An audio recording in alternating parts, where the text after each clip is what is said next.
welcome to the Trinity Force Podcast.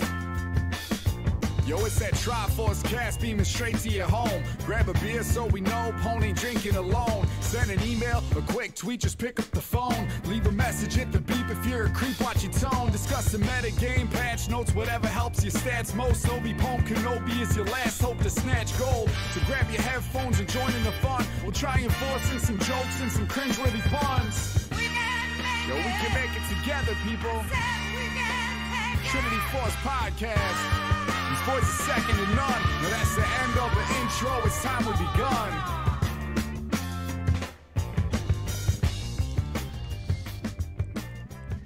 Hello, everyone, and welcome to episode number 821 of the Trinity Force Podcast. I am your host, N.A. Erik, and tonight it is me and John, and we're talking through patch 13.16.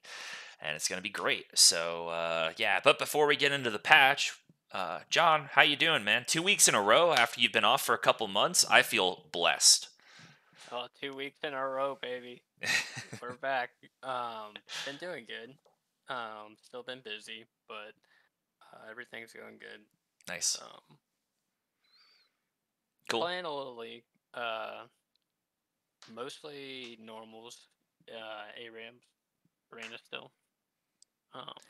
Haven't gotten on the ranked grind really yet this split, but once I kind of can find some more time, I want to start playing more regularly again.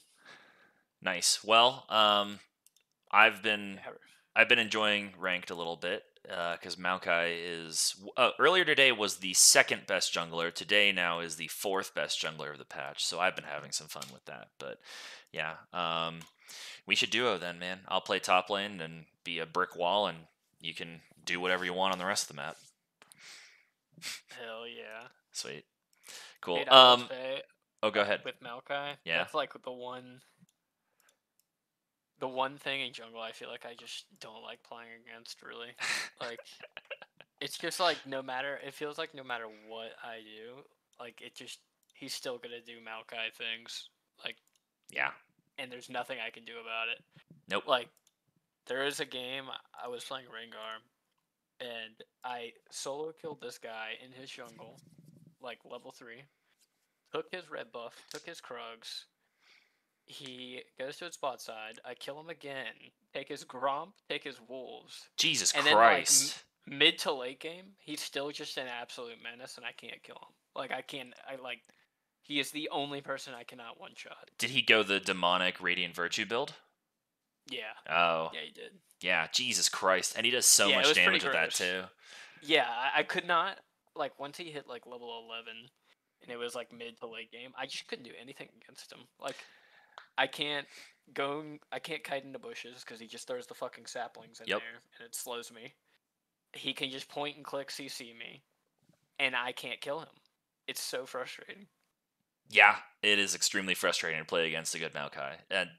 And Rengar is, I would think, like, I haven't played against any Rengars as Maokai, but that sounds like a matchup I would love. Because, just throw just constantly throwing sapling. Like, if you're playing Maokai, and if you're not, like, when you're walking at it, the only times your E should ever be on cooldown, the sapling, is if you're in gray screen, or if you're walking out of base, and that's it. Otherwise, throw saplings and bushes constantly, and that's Rengar's mortal enemy right there.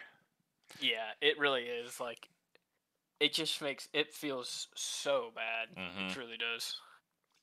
And I like to build Maokai, unless my team is, like, hard AP, then I'm going to build him the Liandry's demonic, or I played him earlier today, I went Liandry's Horizon Focus. And those saplings were chunking people for like half their health. Because the Horizon Focus proc, like the first damage that's dealt if I'm far enough away, then all the rest of the sapling burn is doing the enhanced damage. That's pretty insane. I didn't realize that. Yeah, so if you... Like, my team was stomping. We had a legendary Fizz. Like, he had 25 stack Magi at like 12 minutes or something ridiculous. I love to see it. Yeah, so I was able to kind of do what I wanted to, but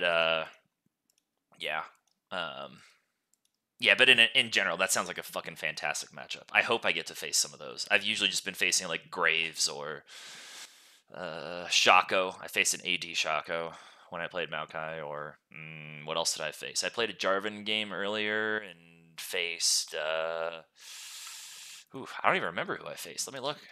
Let me see. Who was it? It was a Lilia, and she was garbage. She got the win because they had a Teemo who hard carried. Like, this guy was he's a Teemo one trick.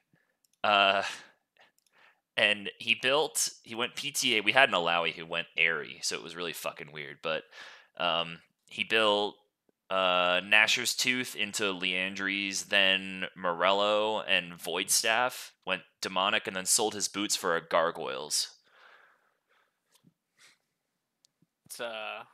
That's interesting. Well, he had 63,000 damage in a... How long was this game? It was 43 minutes, but 63,000. Okay. Yeah. And he was the carrier of their team. Yeah. That's pretty wild. I mean, I feel like Graves is just pretty popular right now. He's popular, but most people don't know how to pilot him, so that's why I'm fine facing him. Like, he's not getting touched on this patch, so we're not going to talk about him. But like, Graves, I get he's a 49% win rate, like almost like basically 50% win rate with 11% pick rate. That's pretty high, actually. Yeah, for him, I feel like that's pretty good. Yeah. I wonder if Rumble Jungle is like any good right now. So Rumble, when I locked in Maokai, I saw U.GG tell me that Rumble Jungle was the highest winning jungle on the patch. Okay, this was earlier today, and now it's dropped a bit because I played in the afternoon. I took my lunch break and played some League. But it was at a 54%. Now it's 51.5. But still, like, that's pretty damn good. That's very good. Let me look at the tier list. Yeah, like what? Maybe I need to get back on that shit. Yeah. Rumble is fun, man. He is. Tier list of, let me do all roles, Jungle and Emerald Plus. Rek'Sai, Kindred, Rammus, Maokai, Ivern, Belveth, Nunu, Skarner, Talon, Udyr in the top 10. And then Rumble's sitting comfortably at 11th. I never see Udyr anymore. Neither do I, no. I think they should revert him to old Udyr, honestly. He's like, but when you do, I feel like he's just so obnoxious to play against. I don't feel like he's obnoxious. I feel like he doesn't do anything. He does nothing, but like he'll just be up like 50. He just farms the entire game, and you can't do anything to him. But it doesn't matter because he just doesn't do anything but farm. It's just the weirdest thing to me, I guess. It's like old Nunu jungle. Yeah, you just don't interact with him, and it doesn't, like, I don't know. So, were you playing when Nunu was in his previous form, or no? Have you only seen Nunu in this form? Okay, I've only seen, yeah. Gotcha. So Nunu in his old form, his ult was the same, except it didn't give him a shield. His E was slightly different. It was point and click, and it had a really high AP ratio, and it would slow a bunch. So it was just point and click snowball. His passive was totally different. It would, like, after 5 autos, the next ability was free mana-wise. And then what was his ult W? Oh, it was, they totally changed his W. So his W didn't used to be a snowball at all. It used to be Blood Fury, I think it was called, or Blood Boil. You would W an ally, or just yourself. But if you W the ally, you and the ally would get the buff. And it basically increased your attack speed and move speed by a scaling amount based on your ability rank. So that's why Nunu has a world skin, because Season 2, he was the best support. You just W your ADC and he gets like 40% attack speed for like 4 seconds or something. That's pretty insane. His Q was still the same. It was a consume, and then if you consumed a jungle monster, based on which monster it was, it gave you a different buff for a few minutes. So like Krugs would give you, like, every 5th auto would stun the target. Raptor, the big Raptor would give you like basically an Umbral Glaive type sweeper. I don't remember what red buff or blue buff gave you. No, I don't remember what the rest of them gave you, but like it would give you different buffs depending on what you did. So you could stack them all up, but they would eventually wear out. Anyways, old Nunu was the king of killing the enemy's jungle and then leaving, and that was kind of all he was good for, which is why they reworked him. That was the parable I was thinking, the comparison to Udyr, yeah. That seems exactly like Udyr. Yeah. I don't know. I mean, unless the Udyrs go like lethality, then they fucking take over the game if they know what they're doing. Oh yeah, I remember when it was really good before they nerfed it a couple times. They've barely nerfed it though. It's just no one plays it anymore, but it's still really fucking good. Okay, well I'll try it. Like they barely okay, so I guess I don't know. Like meta shifts around the meta shift. Meta did shift. However, Udyr's stat, they didn't really nerf AD Udyr very much at all. They nerfed like the slow on his R, which wasn't at all, and they nerfed a little bit of the AD ratio on his Q, but it wasn't enough where it's like an insane amount. He still one-shots you at 2 items, or 1 item even. So. Yeah. Speaking of one-shots, sorry, then we'll get to the patch, but I saw in Community Night last night, I saw an actual one-shot for like the first time in forever. We had a lethality Caitlyn and so we had Infernal Soul and 4 Fire Drakes. The other team got the first 2 and the third one, and then we got 4 after that.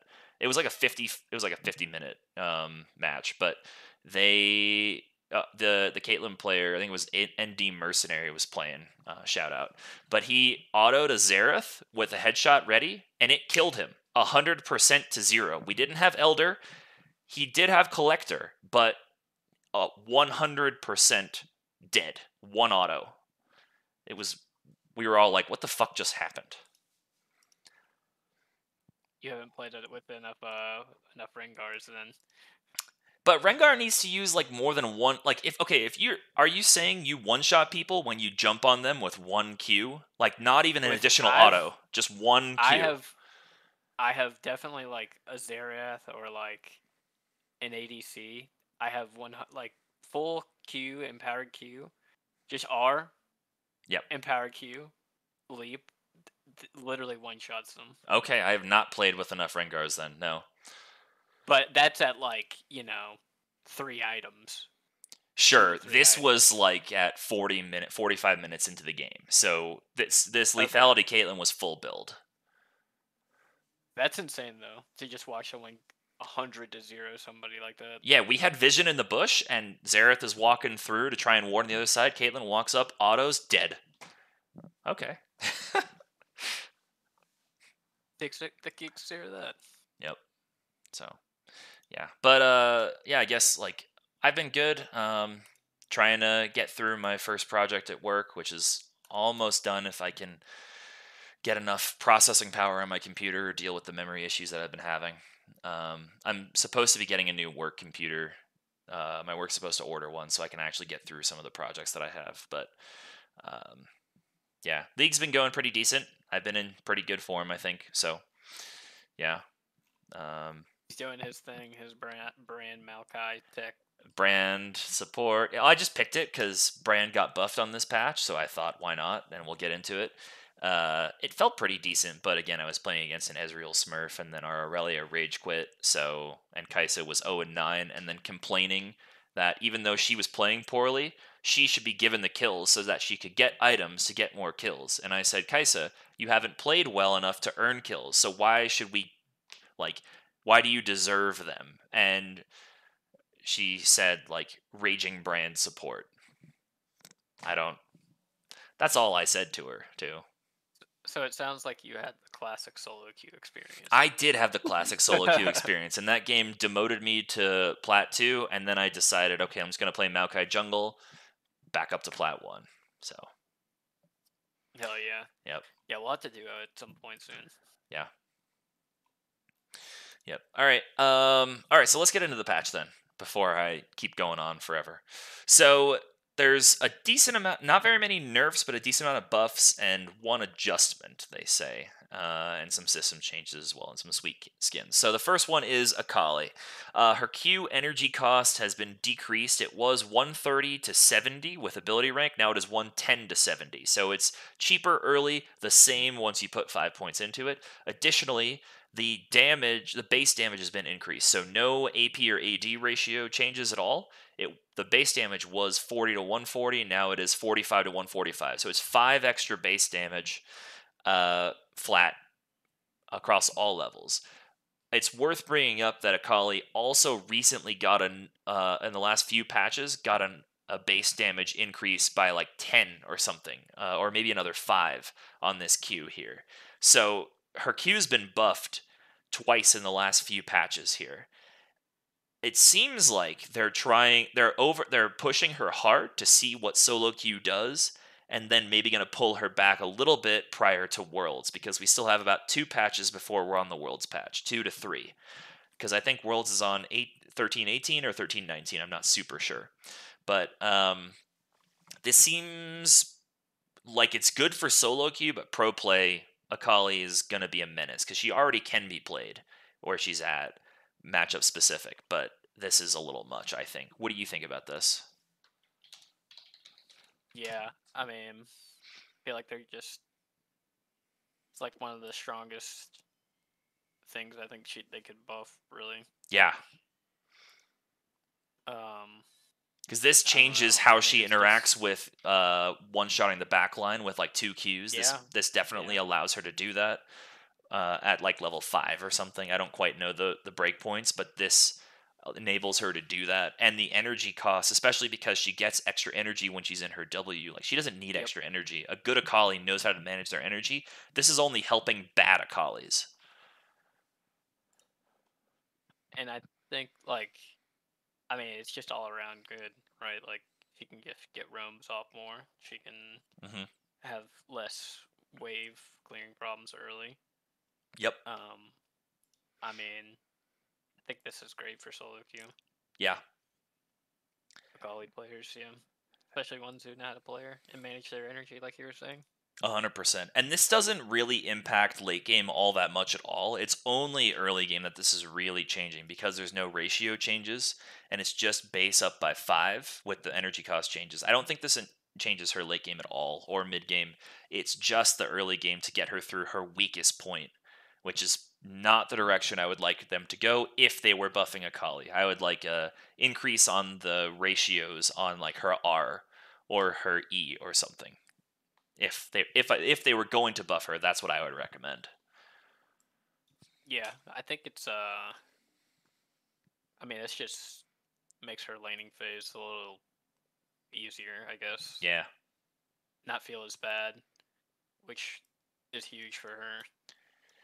I mean, she has some really bad matchups for sure. Yeah. So I played a game earlier where when I was playing Jarvan today, I had a Akali mid and I camped her against a Zed, and I would think previously she would not get slammed by Zed, but basically he would push her in and not be able to deal with it, but she was able to kind of weather the storm, and then I was able to like turn the tide of that lane. But the fact that she's able to match Zed's wave clear was a little ridiculous to me. Yeah, when his is pretty, it's pretty alright. Like, yeah, it's not amazing, but it's pretty decent. Yeah, it's okay, but yeah, I just think it's a little scary. I mean, that's agreed. I personally, at least, I don't really mind facing Akali if I'm playing jungle. Me either. Team. So really doesn't bother me too much, but yeah, maybe we'll see more Akali. Probably will a bit. She already, on this patch, has a 9.4% pick rate. If I look to the previous patch, it was 4.1. Her win rate is already up 1%, but this is the first day of the patch, so we'll see what happens. Yeah, well, I suspect it'll go up more a little bit. I suspect it'll go down more, actually, because the pick rate doubled, so Akali's really hard to play well. So people who are playing her don't know how to play her that well, they're going to tank her win rate. That's true. That's my thought. So, anyways, let's move on to Brand. So I played him earlier and it felt decent. So Brand's passive Blaze, so mana restoration on it, not the damage at all. The mana restoration was 20 to 40 based on level. Now it is 30 to 50 based on level. They're trying to buff mid lane Brand with this. Additionally, the Q magic damage. The base damage did not change at all. However, the ratio went up by 10 percentage points, so it's now 65% AP. And the E also went up by 10 percentage points. So in the provisional notes, this was not as big. I think the E was only moving up by 5, but they changed it to plus 10. So both the Q and the E got plus 10%. So overall, he's getting a plus 20% AP buff plus some mana restoration. They're trying to put him into a viable mid lane option, as they say in the blurb here. I don't think it's going to be all that. There's no way that Brand's going to be played at Worlds or anything. Like, they're trying to push it because he's just so susceptible to things like Azir just shuffling him, or Xerath poking him out, which Xerath's kind of popular now, or Ari jumping on his face, or LeBlanc poking him out. Like, there's not a ton that he can do. However, Brand should be played, I think, more by solo queue players and other stuff, because he's one of the high. He's probably arguably reliably deals the most damage in all games, agnostic to what's going on. He just deals a fuck ton of damage. It's insane. He really does. He Yeah, I has feel a like you always look at the 48% damage. win rate right now. Mid lane is 46. Last patch, mid lane was not enough of a pick rate to really know. And support was at 47. So he's better this patch. I mean, these are straight buffs, so he is better. But he's still not in a great place. Yeah, I feel like he is, like you were saying, I really don't see him that often in solo queue, but I feel like he's super good. And like you always look at the post game lobby, and 9 times out of 10 he's got the most damage. I mean, he just does an absurd amount of damage over the course of a just average really length game. Yeah. Yeah, and I think that he, even with support, even when he just has one item, whether it's Leandry's or if he builds Rylai's first or something, he's still going to do a shitload of damage because his passive is like percent max health. I think if they really wanted to buff Brand and push him further into prominency, they decrease the amount of time it takes to arm his W. So, like the W goes down and it closes and then it explodes. If they make that so it like they cut the time in half, then I think that would help a lot, because the W that is would be OP. maybe, but maybe lower the damage on it. It's his bread and butter, and if people dodge it, then he doesn't have that much going on. Yeah, but I don't know. I feel like with him, the move, and I mean, I have not played like mid lane Brand, but for like support Brand, I feel like the move is always to just EQ somebody anyway. So like the buff is super good for that. I mean, 10% on the Q is pretty. It's not bad. And 10% on It's the not E, bad. and the E is a point and click. Yeah, that's pretty. That to me is pretty decent buff. But I don't know, especially once he has 1 or 2 items, like it just is going to do so much damage. Yeah. I mean, it already does so much, but I guess I understand for mid lane. I don't know. I wish they would bring wasn't Jungle Brand a thing? Jungle Brand still can do stuff. Yeah, I've seen he it. just needs more monster damage, is really to make him better. Yeah, like if they're gonna do something fun, why don't they do that? Yeah, he's just kind of a shitty version of Karthus Jungle. Yeah, I guess so. I feel like he's way more fun though than. Way more fun, but much worse, considerably worse. Yeah, you gotta love. You're between those two options. It's like the full combo guy versus I'm going to push Q all game. Yeah, it's like, do I want carpal tunnel or do I want to save myself? Yeah, exactly. Yeah. Well, let's see. The next one, Caitlyn, sounds pretty awesome. The her passive attacks per headshot has been reduced. So before it was 7 attacks for you to get a headshot. Now it's 6. I feel like this is just. It's not super insane, but I feel like it's just nice. I mean, being able to get more headshots off, especially if you're playing the bushes correctly. Yeah. I mean, well, more so hit- so the headshots here's yeah. So I agree that it could be insane. I don't know how this actually works. So when I was hearing LS talk about these changes provisionally, and this one did go through, um, okay, so if you're in a bush, you obviously get 2 stacks towards your headshot. Instead of being 3 autos and then your headshot arms before, and then the 4th auto shoots the headshot. Now, is it that the 3rd auto consumes the headshot in with it, or does it still take 3 autos to create the headshot? Like, I don't know which one it is. I think it's 3 autos to do the headshot. Okay, that's something I want to test, because if it's still 3 and then it arms, then it's not that big of a deal. And that's how I'm interpreting this. Like, it's 6 autos or 3 to arm it, as opposed to 7 or 3 in a bush to arm it. I hope it's the 3rd one actually goes through with it, because that would be fantastic. But I don't know. I suspect that in the next couple patches we'll see some more Caitlyn buffs, so that she's at Worlds. Yeah. But yeah, I mean, I was gonna say, for now, like, her win rate has gone up by 0.5%, even though her pick rate has gone up from 9 to like 15. So her pick rate increased a substantial amount, and her win rate went up. So she's probably about a 49% win rate champion, even though her win rate's about 48 because of all the people that haven't been playing her that picked her up. That's all I was gonna say there. Yeah. Yeah, I mean,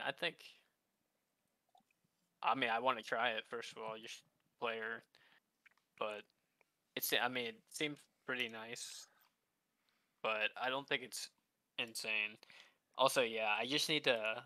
I feel like with stuff like this, for it to really like stick in my brain, I just need to play it and get the feeling of how, like you were saying, is it on the 3rd auto that you get it, or is it charged up so then you get it on the 4th auto?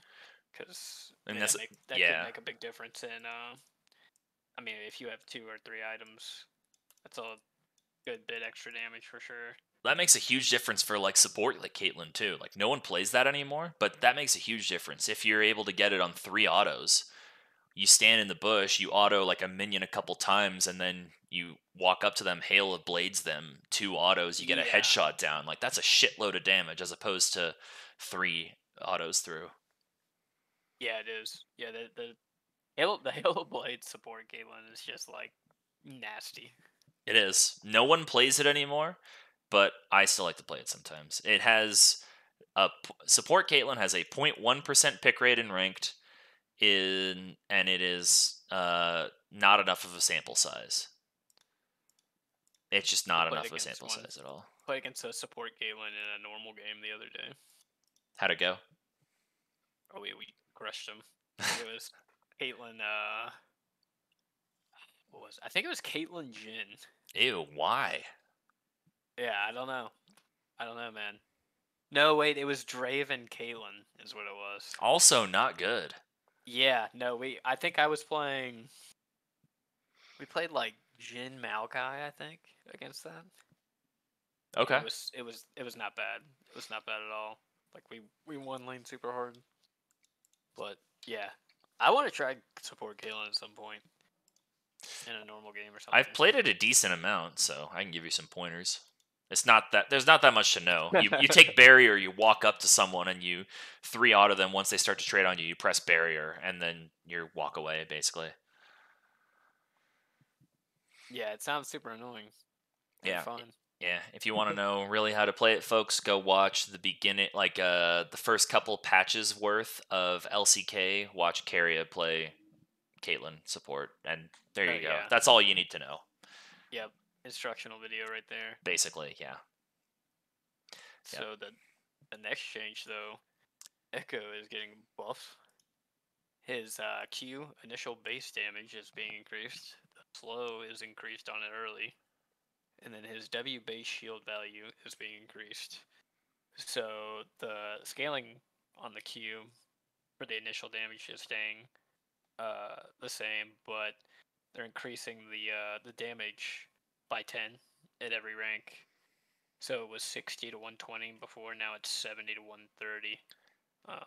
Interesting. So sorry to interrupt. On the provisional notes, they had this on the return damage. They were increasing it by 10. So I wonder why they swapped it to the initial damage.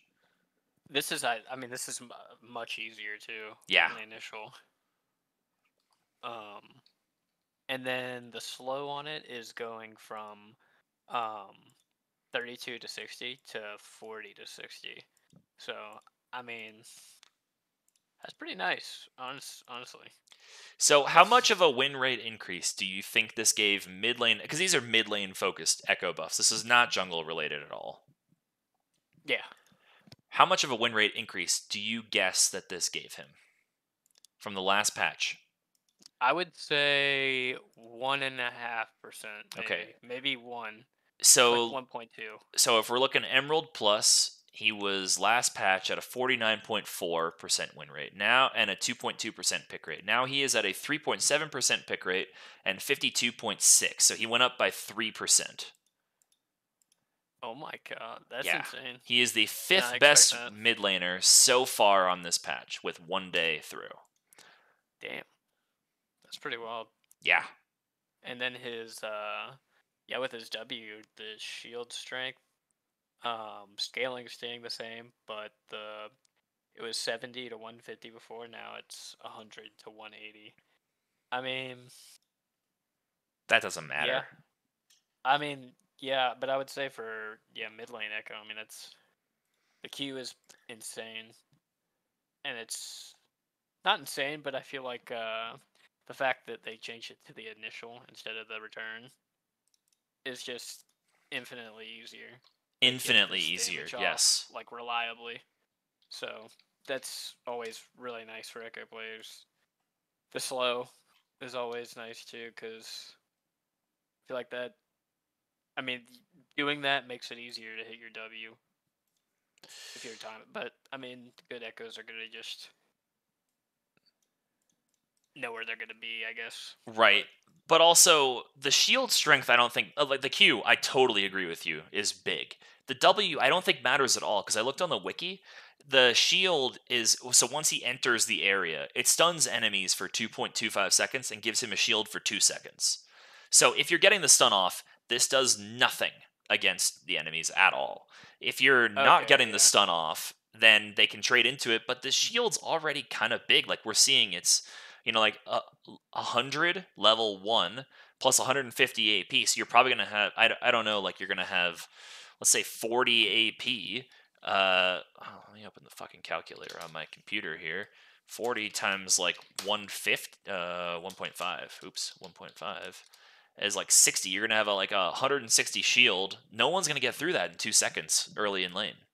Because you're maxing W last is what you're doing with Echo. So this doesn't really matter. The W change, I don't think, does fuck all, except maybe in the jungle. But the Q is the big thing here. Yeah. So. Agreed.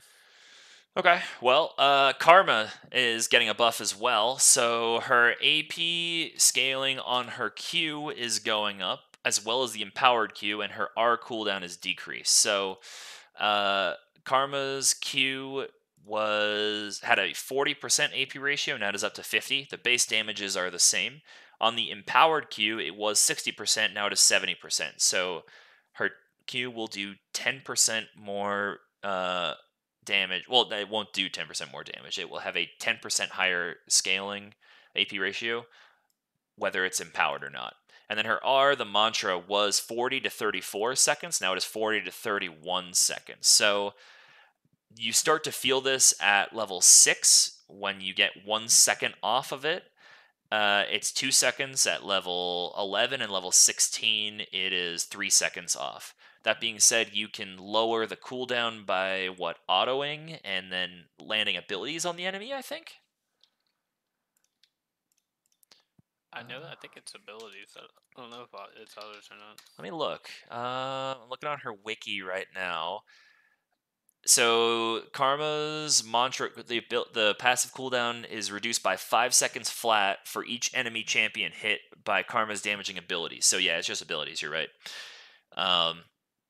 This isn't really that big of a deal, the R cooldown, nor is the Q. I think they're like barely buffing Karma a little bit because she's been kind of lackluster for a while.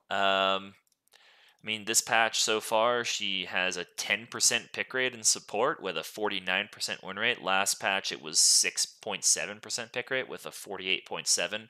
So she's barely moved. That being said, like her pick rate did jump, so she's probably a little better than this. But yeah, they always have to be careful with Karma because she's a pro play menace up in top lane or in mid lane. She can just stall out anything.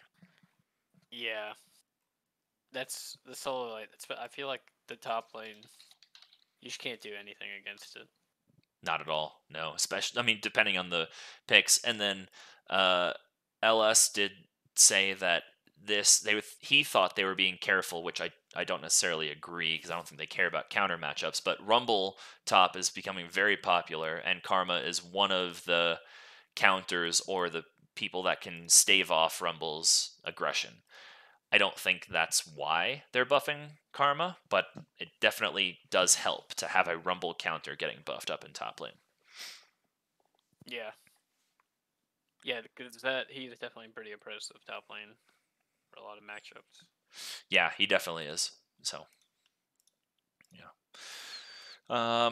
Okay, next one. Do you want to go through Lucian? Yeah, I'll do Lucian. The passive on hit damage has increased. So on his Light Slinger, the bonus magic damage on hit is going from 10 to 15. Scaling still at 15%. Yeah, I mean, I feel like I agree with this. Like, I think he was weak, for sure.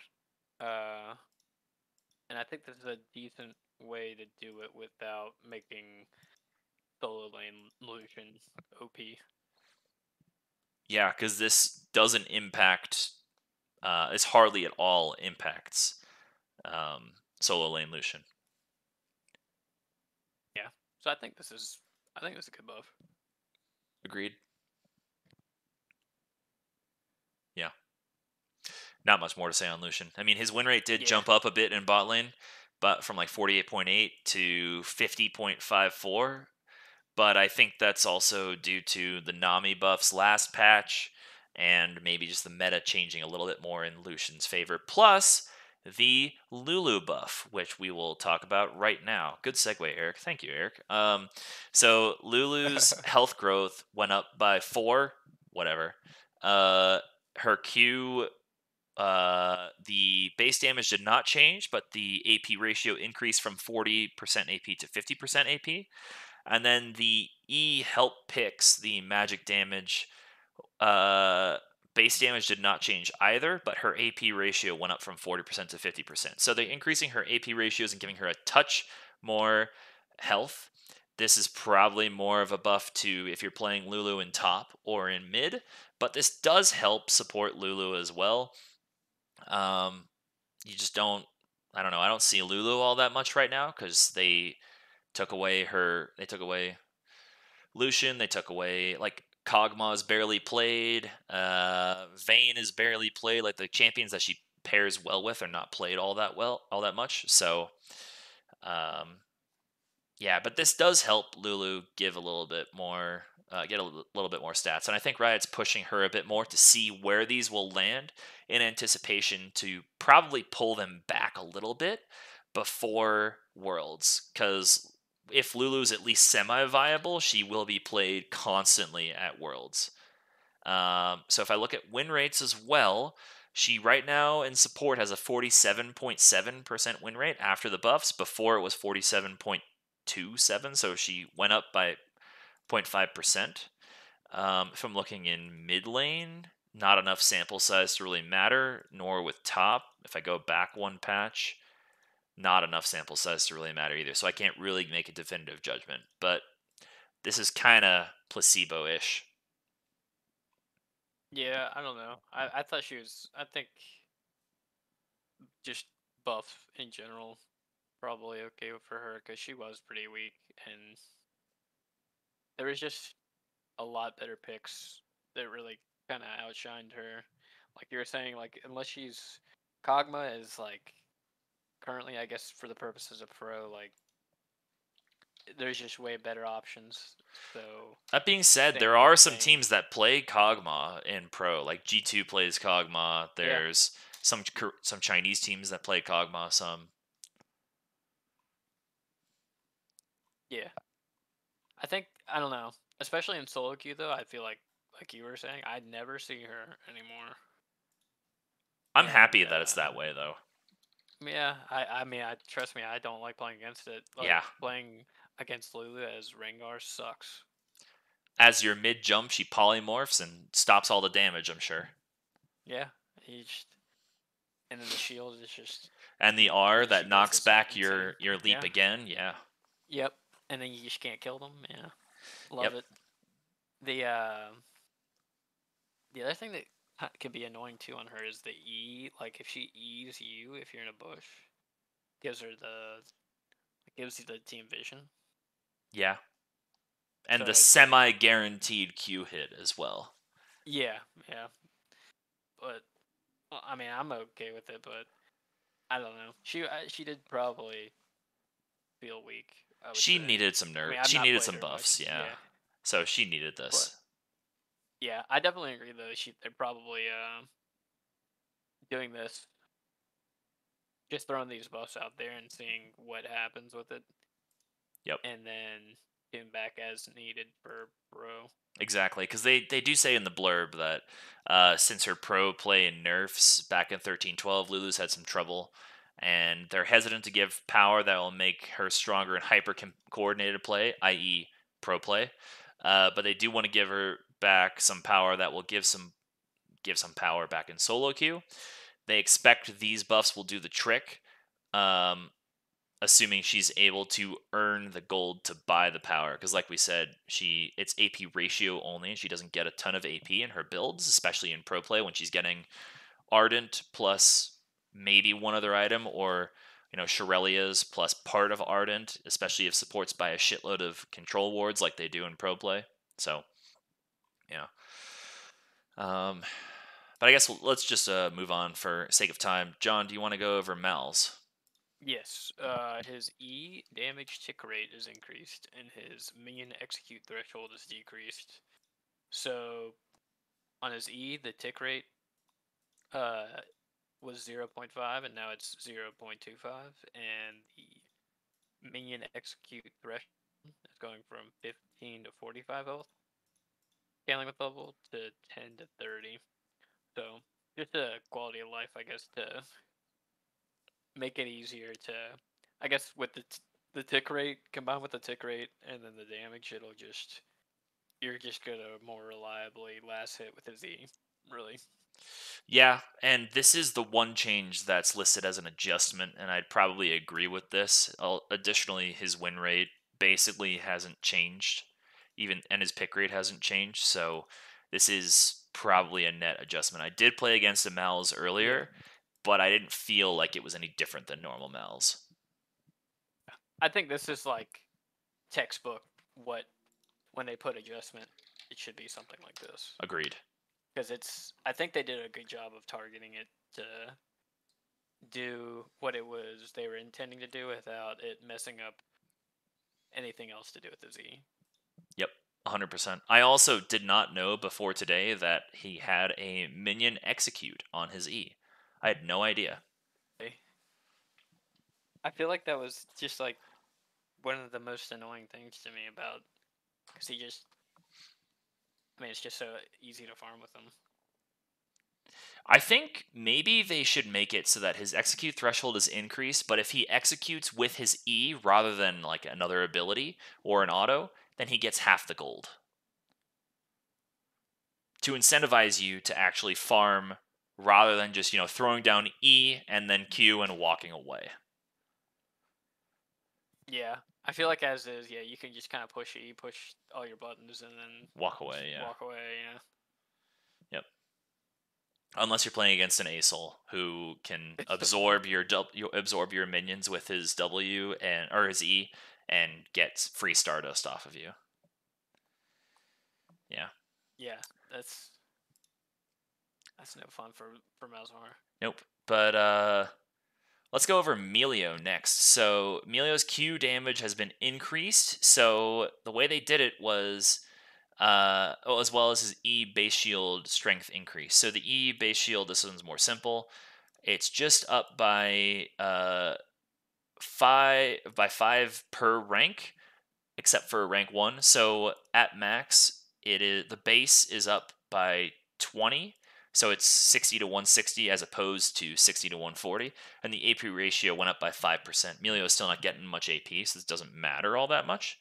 But also his Q Ultra Mega Fire Kick, which is such a great name for an ability. The base damage is down early, so it was 90 to 270, but it is up later, so now it's 80 to 340. So 70 more at rank 5.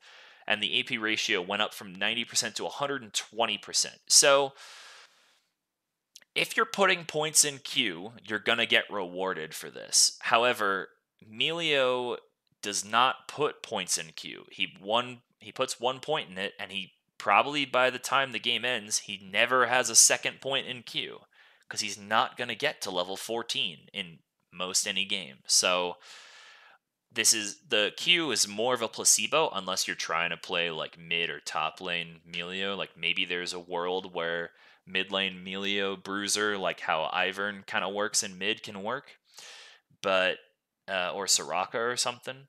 The E will be felt though because that is his first max. I mean, he puts some extra points into W and then maxes E, ideally, but you will feel the E buffs. You probably won't feel the Q buffs hardly at all, though. I don't know. This is more related to after they nerfed him to decrease him from being first picked at Pro Play. Now Pro Play is not playing on 13-16, so they can toy around with these buffs. And he's kind of shit in solo queue relative to how good he is in pro play. So we'll see if this actually manifests into anything that makes it into Worlds. But I imagine he'll probably get nerfed on 13-18 or 13-19 after this. Yeah, I think that I don't know. I think this is just like you were saying, get him back in pro because he was in solo queue at least. Like he was not performing. I don't think well. So I think he needed some buffs, but I think that's an interesting way to do it. Yeah. Okay, so the next one we have is Nefiri. So Nefiri's base armor, AD, and attack speed are decreased. So she's been stronger than they thought, and that they wanted her to be. So they're decreasing her armor by 2. Her base AD is down by 2, and her base attack speed is down by 0.5, effectively. This does nothing. Nefiri's not attacking all that fast at all. Her base AD is not a big deal because she's doing lethality and bonus AD. Her base armor is fucking whatever because she's mostly facing mages and mid. This is nothing, in my opinion. Yeah. Honestly, I think this does very... Like, also, I don't understand, like, what the decision was, like, going from 0.688 to 0.663. I have no idea. Why don't they just round it off at like 0.66 or 0.6 in general? Yeah. Like, I don't know. I was just curious because I wonder what, like, led them to, what we should decrease it by exactly this. But as far as the armor, like you were saying, like, does nothing. Like, and then 2 less AD when she's, getting lethality is, like, very little, I think, damage. Especially because like Nefiri, people who know how to play Nefiri know the thresholds at which she can auto the minions after they've been hit by the turret, because she's getting pushed in a lot of the times in early matchups, and then she can kill them at the turret. So maybe this means you have to hit it once before the turret hits the range creep, and then you hit it again. Maybe not. I don't quite know. They're saying this is more top lane focused, but I don't know about you, but I have not seen a single top lane Nefiri when I've been playing. In normal games a few times, but She is on the stronger side, but she should be at a 51% plus win rate given how simple her kit is. That's how she should be. So I don't think she needs any nerfs. You just play around her shit. yeah, I mean, I think that, when she gets out of hand though, it was definitely pretty insane. Like I was seeing like W, like E one shot people.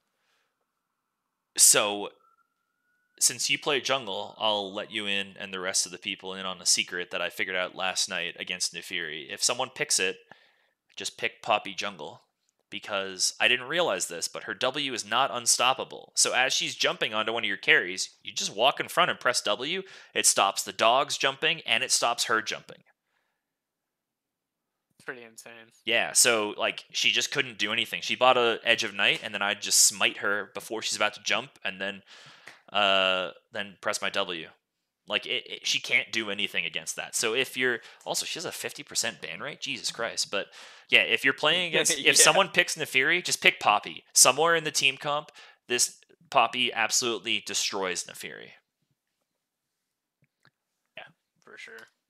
Yeah, so I mean, I want to try that. Yeah. Yeah, I mean, even like because her W is not unstoppable, you can do so many other things. You can Alistair W her, although she's really fast when she's doing it. You can throw a Singe puddle down. You can play Cassiopeia into it. I imagine Cass actually destroys Nefiri mid, is my guess. Not what I'm seeing in the matchups here. Oh wait, that's in top. Mid. Nope, not seeing that in one of the counters. But like, just her W is not unstoppable. If when she's charging it or when she's mid dash, you can stop it. Just use some CC to stop her.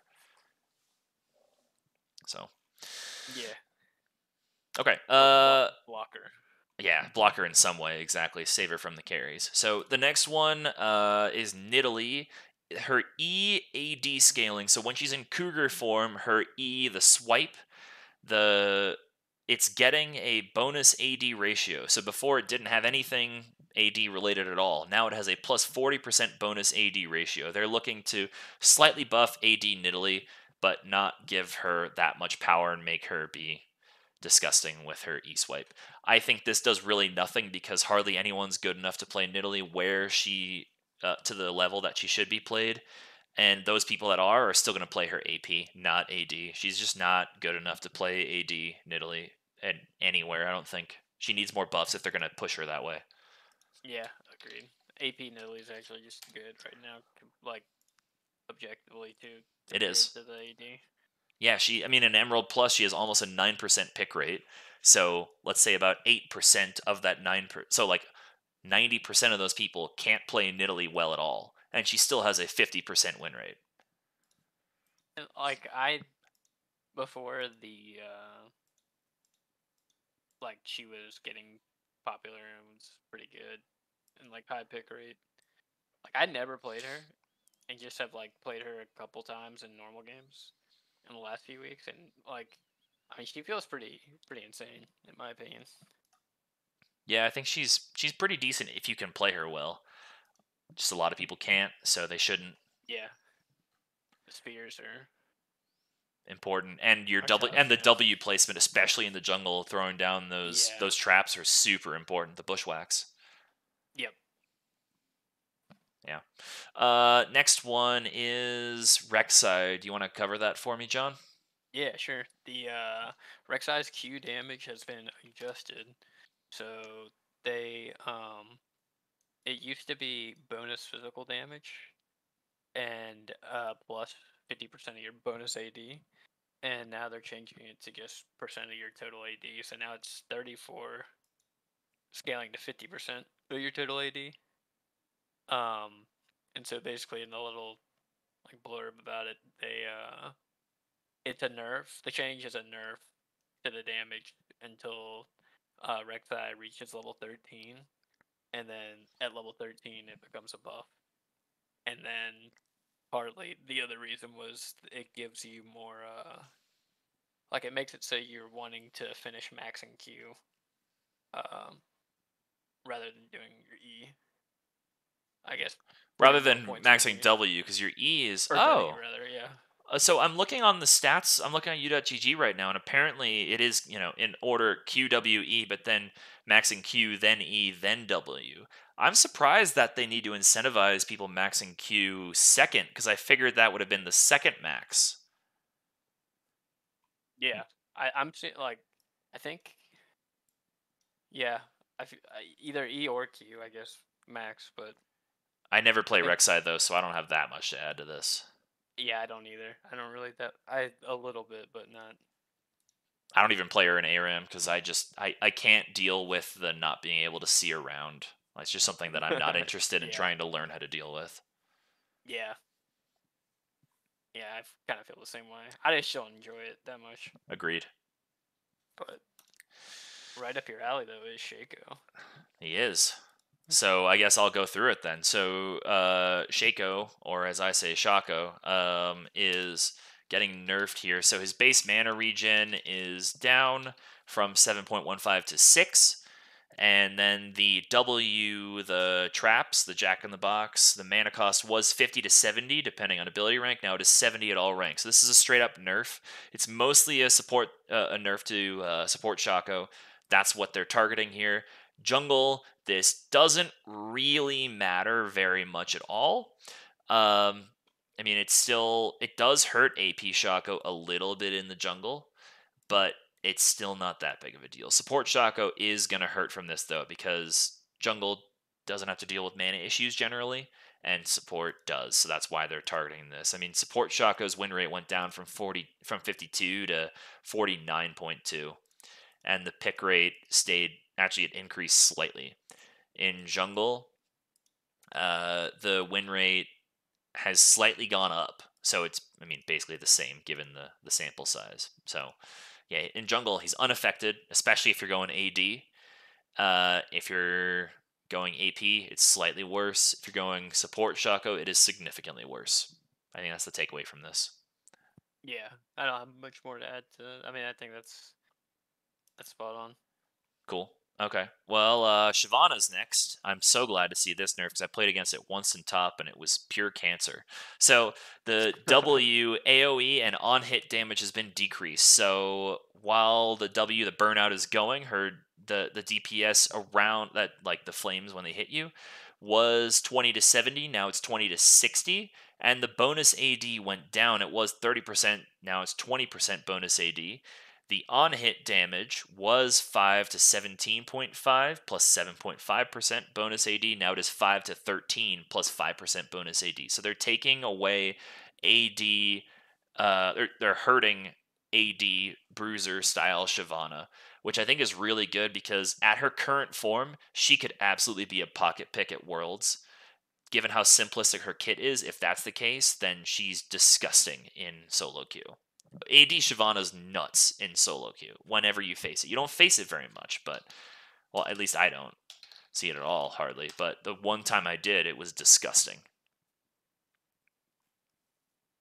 Yeah, I mean, considering how, like, with her W2, it's just, that's the easiest part of her kit to if you're already, like, strong enough to be able to be in W range, like, you're not gonna walk up to someone with your W on unless you're, like, strong enough to fight them, really. You know what I mean? So, like, I definitely think that this was a good way to do it because that was just the easiest part of her kit to execute. I mean, you just push W and walk at them. Yep. You know? So, I think that's so good, but that plus I've if you're hitting AD.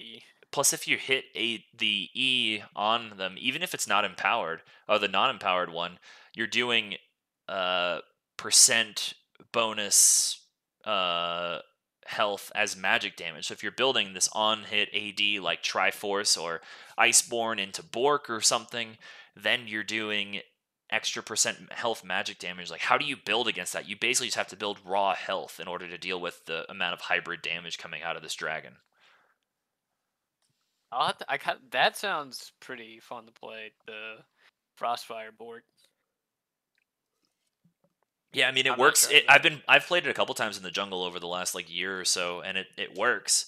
I'm not great at it. I also don't love playing it. It's kind of boring for me. But when I played against it in top, I played Scion, and it was kind of miserable. Not that she could kill me, but I couldn't do anything. Like she can out push me, and she can out fight me. So I wait for her to push the wave, and then I kill the wave and stand under my turret and wait for the next one, and that was it.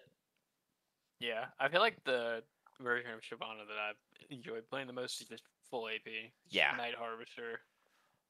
And that's the most Rabadon, popular, Darksteel. and I think that's what's pulling her win rate down because she has a sub 49% win rate slightly, and I think if you were to build her AD entirely, then it's a lot stronger. But I don't know. I could be speaking completely out of my ass here. I'll have to try it. I want to try. I imagine what Trin Force, and then this is saying it's Trin Force Sterix. Yeah, Triforce Sterix, and then Sounds- you could build a Bork if it's like a health scaling tank like Cho'Gath or Scion. You could build, and you could skip Sterix and go to Titanic, and then build Sterix afterwards or something. Like you're basically building like a health on hit AD type style. Oh, that sounds interesting. I kind of want to try that, but I yeah, don't. I think That this is a sounds good nerf. awful. I think it's a good nerf too. I'm glad about it. You want to take me? Well, I guess I was going to ask you to take us through Silas, but there's one change. His base mana is going from 310 to 400.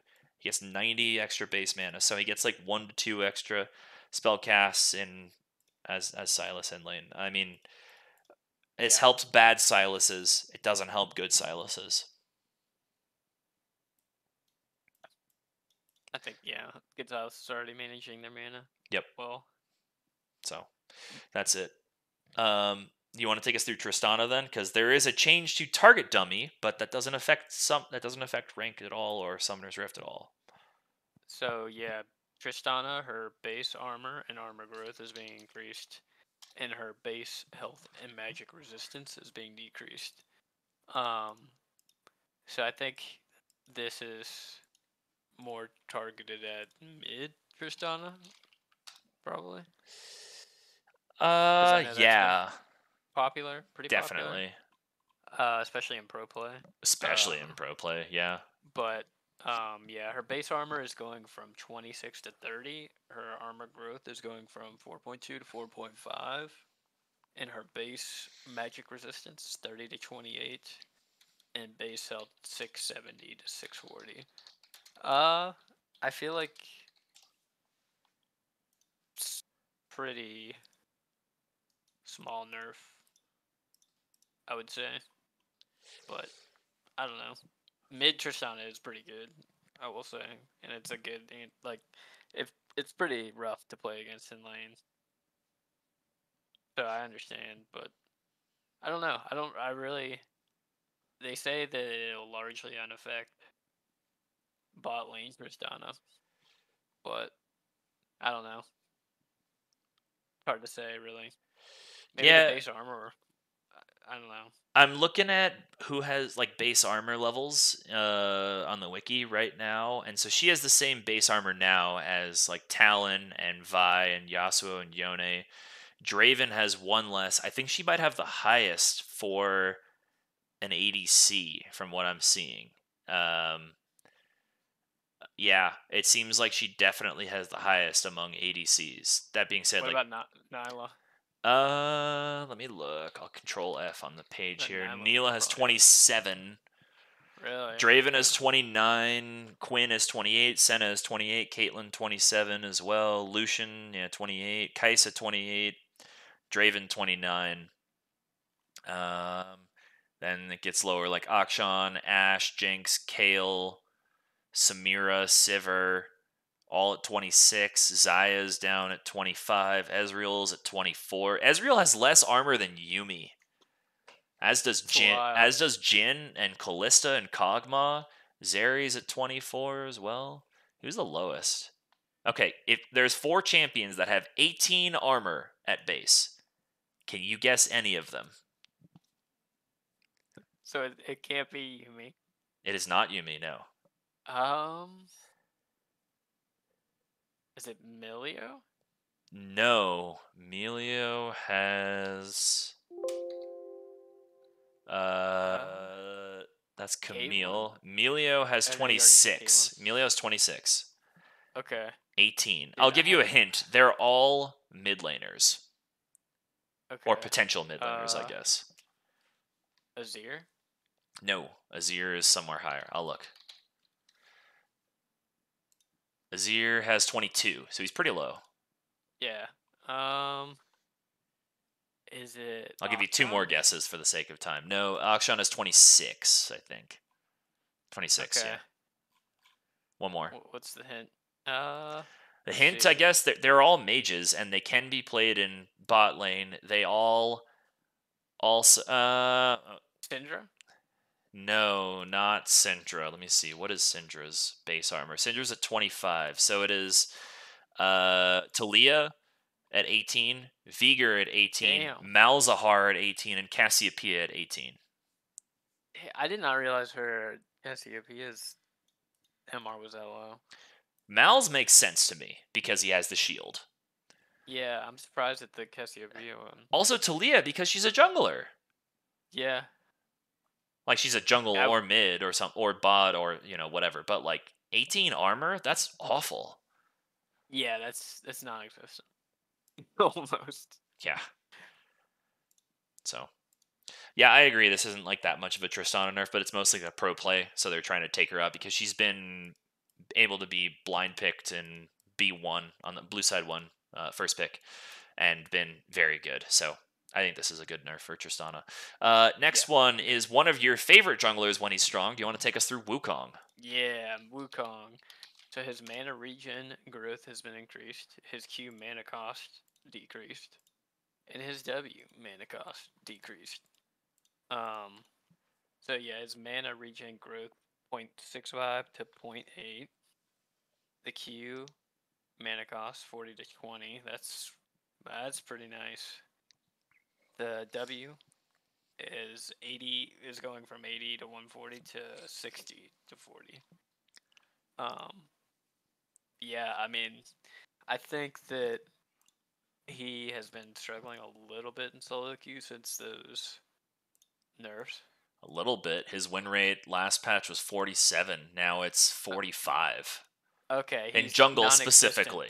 He's now non-existent in jungle, pretty much. Like I've not played him at all because it's just feels really bad. The only time I play him is in arena because he feels very good in arena. But outside, that's just because of his ultimate. That's the only reason.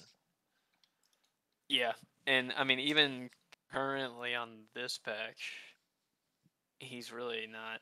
I mean the sample size isn't huge, but I mean he's still not. He's like one of the worst junglers. Yeah, he's trash. He's down there with like Teemo. Kiana is probably maybe better than him. Or is Kiana still worse? Okay. But yeah, so I guess this is nice.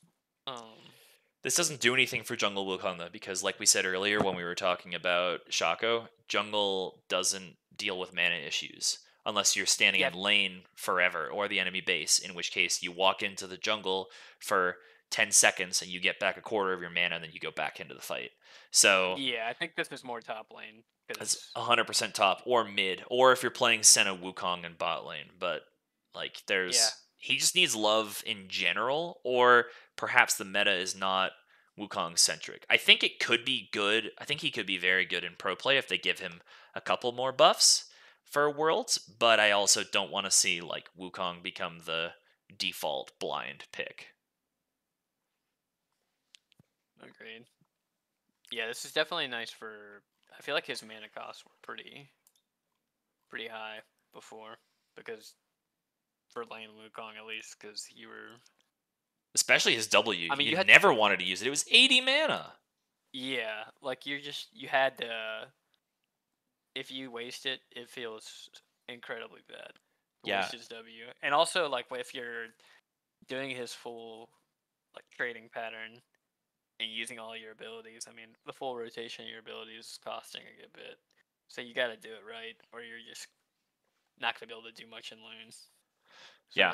I mean, it's definitely super nice for top or mid, but yeah, like you were saying for jungle Wukong, like really just for didn't even matter. Really doesn't matter the mana, Doesn't matter at all. Yeah. but yeah.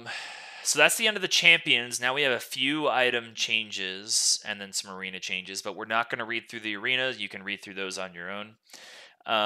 So as far as items, Axiom Arc is getting buffed, so the ultimate cooldown refunded was 5% plus 40% lethality. Now it is 10% plus 40% lethality. I'll just run through these items because there's not that many changes, and then we'll just talk about what we think is significant. Duskblade, the cooldown on the active when you become untargetable was 10 seconds. Now it is 30. Additionally, the missing health damage that's on your abilities was 20%. Now it is 18%. Prowler's Claw, the cooldown on the being able to get the additional damage on your auto was 10 seconds. Now it is 5. And the damage also went up. It was 85 for melee, 65 per range. Now it is 85 for melee, 65 per range. Okay, so then the ratios went up. So it was 45% or plus 45 for being melee. Plus 45% bonus AD for being melee, and then 30% bonus AD for being range. Now it is 55% bonus AD for being melee and 35% bonus range. So it's 5% bonus AD ratio on the Prowler's Claw if you're ranged, plus 10% if you're melee. We'll come back to that because I'm sure as a Graves player, you're loving that one. Serpent's Fang is getting plus 3 lethality. That's it. It's still a situational item. And then Umbral Glaive is getting plus 3 lethality as well. Cool. So what do you want to talk about with these items here? What stands out to you? I feel like Duskblade is pretty... The cooldown is pretty significant. I don't know. Prowler's Claw is probably the biggest, I would say. Yeah, for sure. You're definitely building... were you building that on Rengar before? I have.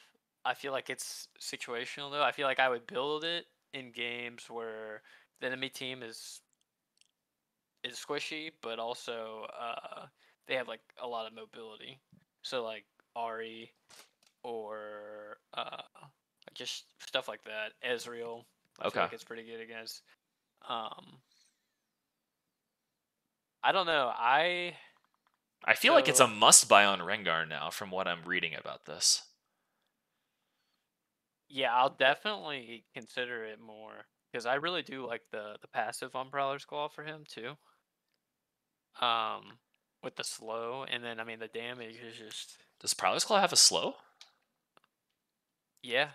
Really? I'm gonna look this up. I'm gonna look at the wiki so I can see what it is right now. Yeah, it's got the old Duskblade passive. Let's see, Prowler's Claw. Oh, damn. I didn't know that. Yeah, so I feel like, wouldn't you want to, in general, I mean, game dependent, but if you're going assassin-wise, for Rengar specifically, aren't you going to go, like, Essence Reaver Prowler's Claw? I don't, I've been running, I still run Duskblade. First? I've not played on, I haven't played on this patch yet, but,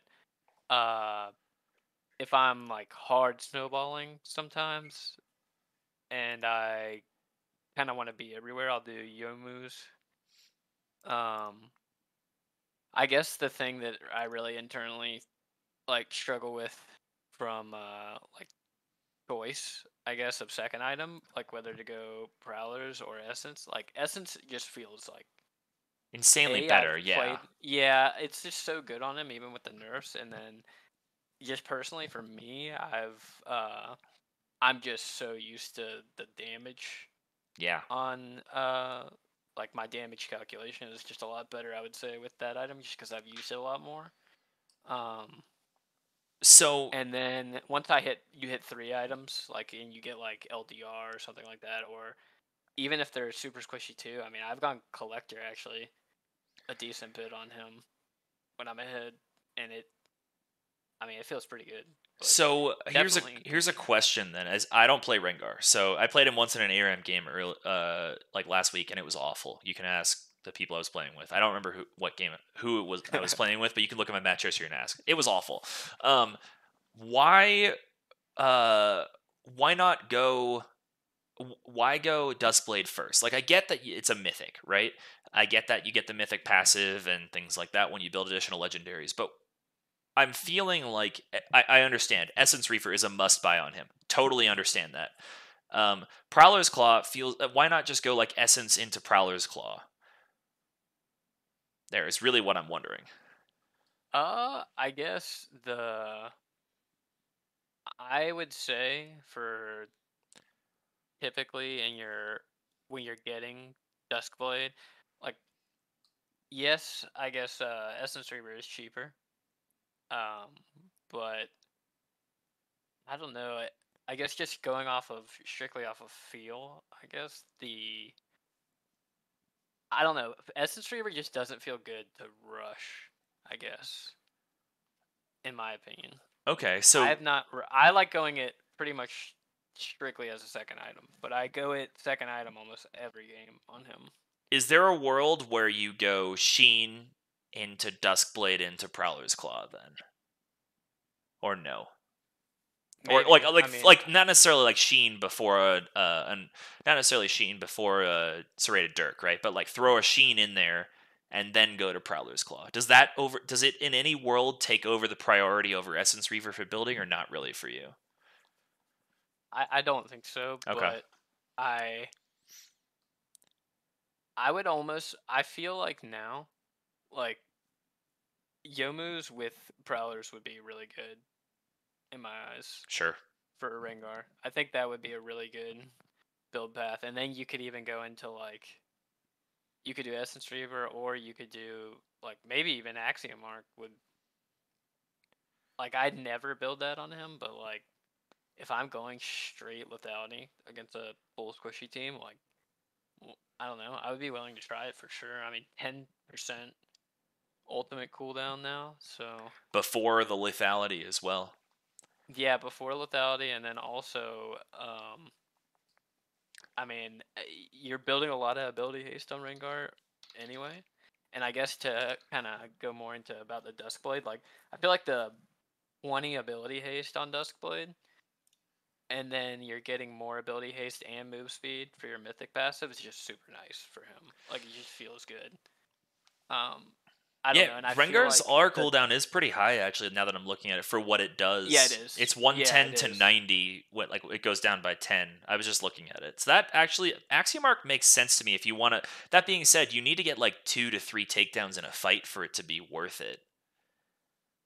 Yeah, and I guess it could be nice. Like even if you just go and get one pick in the side lane, I mean that's like, I mean 10% of your cooldown is pretty nice. I mean that's not bad at all. Like for like you're saying, it's pretty high Yeah, cooldown, like just space. So def- As a true Baus believer, pick it up when I play Lethality Scion, but that's oh far yeah, and few between because I tank Scion is infinitely better in general, and it's a lot more fun for me to play personally because I'm yeah. you can ask anyone that I play with. I love the satisfaction of the Heartsteel clink. It's too nice. I can't not build it generally. With big beefy Scion. Yep. Or just any change. Like in ARAM, I'm building it about 70% of the time. I don't care who I'm playing either. He is a true Heartsteel I am. believer. It is. I will say it is a very sad. They did a great job on the sound animation for that. They did. It And it just is very satisfying. I will if you're say. willing to die for Heartsteel procs too, God, it snowballs so fucking hard too. It for the procs. Yep. Yep. So But yeah, I mean, how do you feel about? I guess what what I mean, changes Prowler's stand Claws. out to me? Prowler's Claw seems Yeah. like it's the biggest one. I totally agree with you. And I think that, yeah, there's specific champions that I think it really benefits. Like Rengar is definitely one that I think it benefits. There's very few champions that can use it on a 5-second cooldown, though, that have like some sort of a jump or a dash or something like that. Like, I'm trying to think. Like Shaco can't do it that fast because his Q is longer than the cooldown, even when you have a shitload of ability haste. Christ, who has? I was thinking about like champions that have the dash cooldown, but like Silas and GP or not GP, Silas and Gragas come to mind for me, but they don't build lethality at all. They don't have any incentive to, so that doesn't make any sense for me. For them, Talon. Talon, yes, but how often is he jumping more than once every 10 seconds to then engage on somebody, right? Like he's using his Q on someone, totally get it. Or he's using his E into Q, in which case he's using 2 abilities to get 1 proc. But how often is he like Qing on someone and then Eing and then autoing someone else within a 5-second span before ability haste?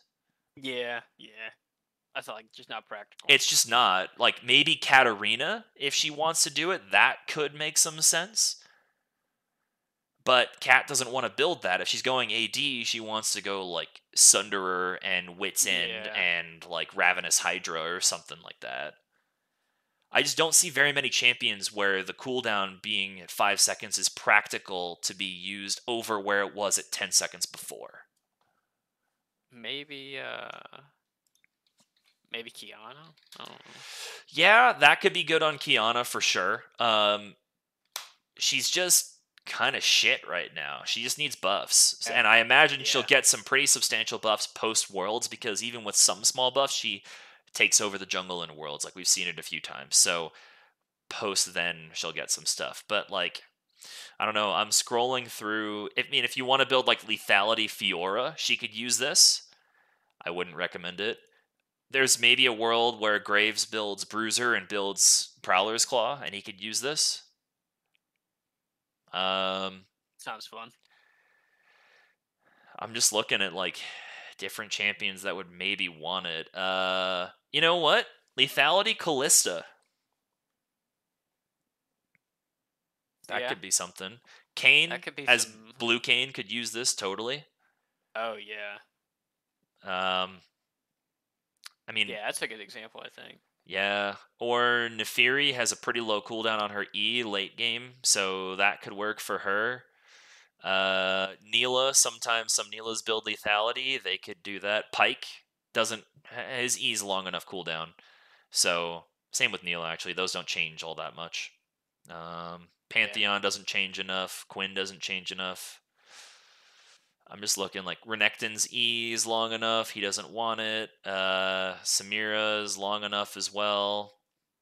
There's just not many champions that have a dash on a less than 5-second cooldown that have bonus AD ratios in their kit. Yeah, it's a pretty, like, specific thing. Very specific. I guess, let's just, like, remember that the last iteration of Prowler's Claw, there was a period of time where you would build Prowler's Claw and Renekton. That's all I could think about when you were when you said Renekton. Yeah, it was. That shit was insane. It was so fucking good. It was so gross. Yeah, you built Bork into Prowler's Claw and you one-shot people, and then maybe you get like an Essence Reaver afterwards if you're going aggro as hell. Otherwise, you start building tank. Just like, yeah, that was gross. I just have like a distinct memory of just like. It was almost just like a flashback of just like I'm panning my screen top and I just see enemy Renekton with his empowered W just like W's, Q's, and autos, and it just kills them. And I'm like, what the fuck is going on up there? Yeah. There could be a world where Quinn, like Lethality Quinn, if you max E, you could. But E doesn't do that much damage. You want to max Q as Lethality Quinn. Because her cooldown does go down to 8 at max rank. So at level 9, if you were to max it there, plus some ability haste at like level 11 or so, you could be getting level 12, like 2 items. You could be getting this proc pretty often, but I don't think so. I don't think it's worth it. Yeah. There's just not that much. I mean, as far as other stuff, like Umbral Glaive feels a little better build because they nerfed it into the ground after the Vision nerfs and stopped other champions from building it. Serpent's Fang also, like, it's helpful, but they need more shield breaking items in general in the game, or shield reducing items in the game in general, not having Serpent's Fang and Shadow Flame be the end all be all. Like, that just doesn't work for a game balancing perspective. And then Yeah, the Dustblade shit is like whatever, because you're getting 1 proc per team fight generally. You're not getting 2 to 3 procs. Like, who fucking cares? yeah, yeah. That's kind of how I feel about it. I mean, especially with like the serpents, it just feels like they just there needs to, like you were saying, there needs to be more shield, like shredding shield items. Uh, I guess for different scenarios, but I don't know. It just feels like it just wasn't it, right? Like, I feel like if anything, they should target the shield breaking portion of the item, not the lethality, because that's not the issue with it. 100%. I don't know, and yeah, it's just like I don't think changing it from 12 to 15 is gonna make it a must buy. No. So I just don't. If their objective is to get this item to be built more, I don't know that this is it, but we'll see. Yeah, I think also Umbral Glaive should maybe go up to like 15 lethality, is what I would say, if they want to buff it, and then reduce like the AD itself, make it be more lethality heavy if they want people to build it, or vice versa. Because, I mean, they say in the blurb that Pike is the one that they're trying to indirectly buff with it, but also you can build it on. They just don't want it where, Graves built it last time, right? And he was one-shotting wards. Now he has to two-shot wards because of the vision change that they made to it, and I think that's enough to keep range champions away from it generally. But like, I don't build this on Jarvan anymore because it just feels like crap. I don't build this on hardly anyone anymore because it feels like crap. And I don't think this is enough to really change it, especially because lethality is not a flat stat. It scales with your level. So you're only getting 13 total armor reduction at level 18. You're just not getting it earlier. Yeah, I mean, there's just other, I think the other lethality items that are just significantly better. Yeah, agreed. Like in general, but yeah. Yep. Only other thing that they're changing in this patch, and then we'll wrap up here, was this. There's a surrender quality of life update. So whoever starts the surrender vote, it doesn't actually say who started the vote anymore. And then after starting a surrender vote, the player that actually initiated the vote will not be able to begin another vote for 6 minutes. The rest of the team members could start it 3 minutes from the original vote. So if you propose a surrender vote, you're locked out for double the time of your teammates. The surrender vote will automatically resolve when a vote can no longer pass and will no longer remain open waiting for players to vote. So if 2 players vote no, it will just close. It won't stay open waiting for the other 3 and sit on the side of your screen, which is great. And then the surrender box text has been updated to reflect the type of surrender vote being called, whether it's surrender, AFK surrender, or remake. So it's actually just like explaining that one is more just clarity on what type of vote it is. That seems like a really nice change in general, though I kind of liked being able to see who proposed the surrender, because then it would tell me who's tilted. Yeah. That's I think yeah, like you were saying, everything else is just nice. Like, for example, the text box showing you like what kind of surrender it was is, I think that's actually really nice, because I know in at least a few instances in normals, like when I'm just playing with some friends or something, they'll, like, if we have one random teammate, they've like been AFK, but we didn't even like really realize it because we're kind of just chilling, and then we like missed, especially when the surrender, like AFK surrender vote wasn't as early as it is now. Yeah. Like, you just miss it, and then you just don't get the, like, and it doesn't. It only tells you in that little blurb in the, like, where your chat history is, like, Yep. in the bottom left. So if you're not really like looking for it or paying attention, like, and you miss that window, it's like it just feels so bad. Yeah. So just clarity on that is super nice. And then yeah, I mean, with the having the surrender like box still be open, like, that's just a nice quality of life change for sure. Yep, 100%. Yeah. But yeah, I guess you can't tell who's tilted now. Let's have to guess. Nope, but you'll probably be able to tell because once you Like hit chat. no, someone will chat like, "Why don't you surrender, you monkeys?" or something much more offensive. Yeah. No, that's true. They'll Yeah. probably already be typing anyway. Yeah, they will for sure, or But be like running it down, kind of. You'll be able to tell yeah, in other ways. it'll be if it's not obvious at first, they'll make it obvious. Yeah, 100%. So that is it. I didn't see any bug fixes that were big enough to bring up, but ARAM Clash is happening this weekend. I have some friends visiting from out of town, so I can't play, but I'm not upset, but I wish I could play in this ARAM Clash, but I can't. Fucking missing out on it. So people Yeah, sign up for ARAM Clash because that shit is a lot of fun. it is. They also made a couple changes to it, so they made it so that everyone has 2 rerolls per game, and then scouting time is reduced because scouting doesn't matter as much in this mode, and then improved matchmaking. So we'll see what that actually means. But Yes, we will. yeah. Anything else you want to add about this? I know this went longer than we planned on going, John. Oh no, let's see. I don't know if let's see. The one thing that I'm seeing I think it's interesting, I guess, like as a closing thing, is Yeah. in the item recommender, when hovering over a champion that the item is good against, the recommender will now tell you why it is good against them. I think that's interesting. I really want to try that now.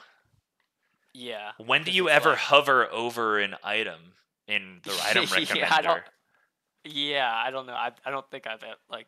Ever I don't done even that have the before. item recommender on. I have the thing set to like all items. I don't even go in that left tab on the top for item recommender. Yeah, neither do I.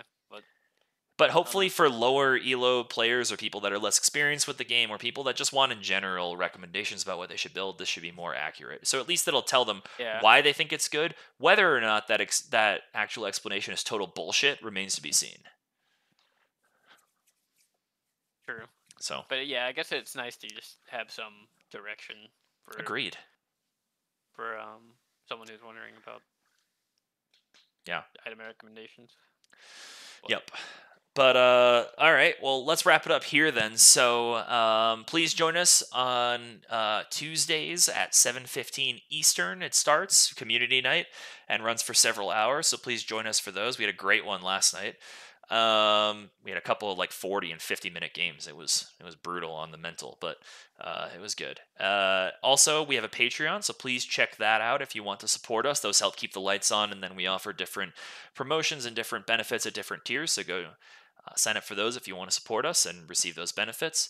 Lastly, if you have any feedback for us, please let us know via the feedback thread in our Discord or by emailing us at questions at trinityforcepodcast.com. If you don't know where the link to our Discord is, it's also on our website at trinityforcepodcast.com. Or sorry, trinityforcenetwork.com. Sorry. So questions at trinityforcenetwork.com. And the website is trinityforcenetwork.com. With that, this has been episode 821, and thank you so much for tuning in, and we'll see you all next time. Bye, everybody.